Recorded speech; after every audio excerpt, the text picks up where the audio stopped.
कि आपके वोटों की ठेकेदारी का दावा करने वाले राजा सिंह के खिलाफ कैंडिडेट नहीं उतारते, लेकिन अजरुद्दीन के खिलाफ कैंडिडेट उतारते हैं। आपको बस इतना समझना है कि इस खेल के पीछे कौन है।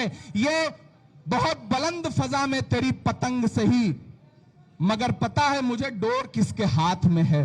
तो डोर जिनके हाथ में है वो आपको समझना है कि डोर किसके हाथ में है और उस डोर को चला कौन रहा है।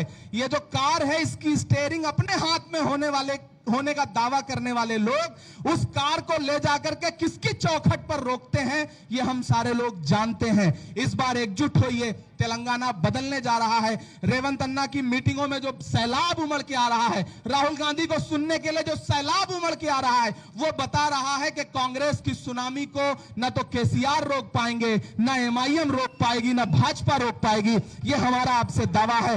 आज से हम सारे लोग पूरे तेलंगाना के अलग अलग इलाकों में जा रहे हैं, मुसलसल यहीं डेरा जमाएंगे और आने वाले 3 दिसंबर को मुल्क को बताएंगे कि तेलंगाना अब कांग्रेस का है। शानदार सरजमीन पर जिंदा दिल लोगों के सामने खड़ा होकर के आपसे बस इतना कह रहा हूं कि मेरे हाथों में ये जो माइनॉरिटी डिक्लेरेशन का ये जो पंपलेट है, ये जो ब्रोशर है, ये जो तहरीर लिखी हुई है, ये सिर्फ तहरीर नहीं है।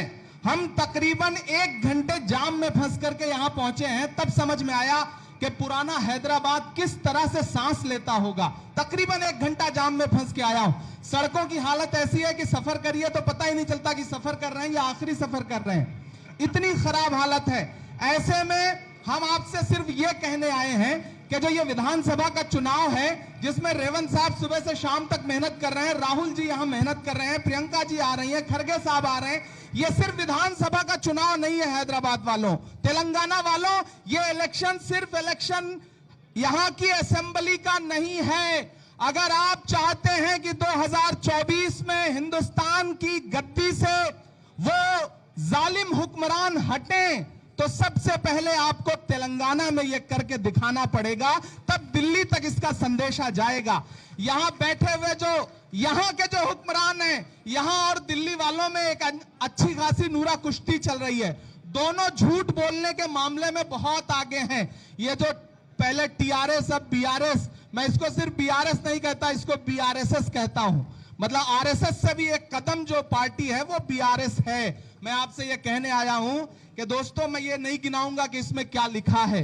आपके बीच में आके ये कहा जाता है कि कांग्रेस ने मुसलमानों को दिया क्या है, अकलियतों को दिया क्या है। मैं सिर्फ आपसे 2-3 बातें कह रहा हूं कि वो कांग्रेस पार्टी ही है जिसने डॉक्टर जाकिर हुसैन को इस देश का राष्ट्रपति बनाया। वो कांग्रेस पार्टी है जिसने फखरुद्दीन अली अहमद साहब को इस देश का राष्ट्रपति बनाया। वो कांग्रेस पार्टी है जिसने मौलाना अबुल कलाम आजाद साहब को इस देश का पहला शिक्षा मंत्री बनाया। वो कांग्रेस पार्टी है जिसने सैयदा अनवरा तैमूर को असम का मुख्यमंत्री बनाया। वो कांग्रेस पार्टी है जिसने अब्दुल रहमान अंतुले को महाराष्ट्र का मुख्यमंत्री बनाया। वो कांग्रेस पार्टी है जिसने बरकतुल्लाह साहब को राजस्थान का मुख्यमंत्री बनाया। वो कांग्रेस पार्टी है जिसने अब्दुल गफूर साहब को बिहार का मुख्यमंत्री बनाया। वो कांग्रेस पार्टी है जिसने सलमान खुर्शीद साहब जैसा हीरा उठाया और इन्हें सेंट्रल मिनिस्टर बनाकर के बड़ी जिम्मेदारियां सौंपी, विदेश मंत्री बनाया। वो कांग्रेस पार्टी ही है जो हर दौर में, एक ऐसे वक्त में जब लोग आपकी परछाई से बच रहे थे, तब नफरतों को मिटाने के लिए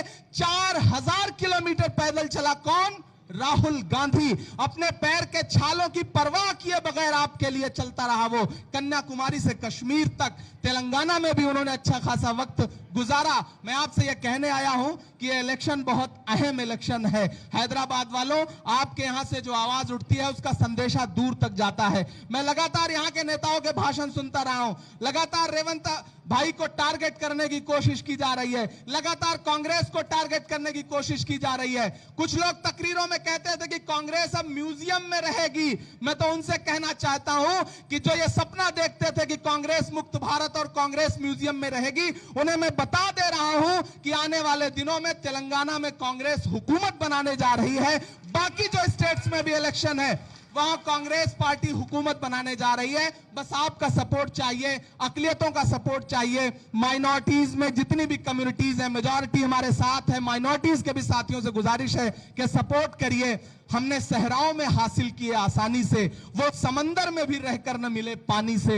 ये सियासत के दिए सबके हवाले न करो, मुल्क जल जाता है एक शख्स की नादानी से। मुल्क का जो हाल है, जो नफरतों का माहौल है, अगर उसे खत्म करना चाहते हैं तो तेलंगाना से लेकर के, राजस्थान से लेकर के, मध्य प्रदेश से लेकर के, छत्तीसगढ़ से लेकर के मिजोरम तक असेंबली में आने वाले दिनों में कांग्रेस की हुकूमत बनेगी। तो हमारा आपसे वादा है कि 2024 में दिल्ली में कांग्रेस की हुकूमत बनने से कोई रोक नहीं पाएगा। हैदराबाद वालों, आपके कांधे पे जिम्मेदारी बहुत बड़ी है।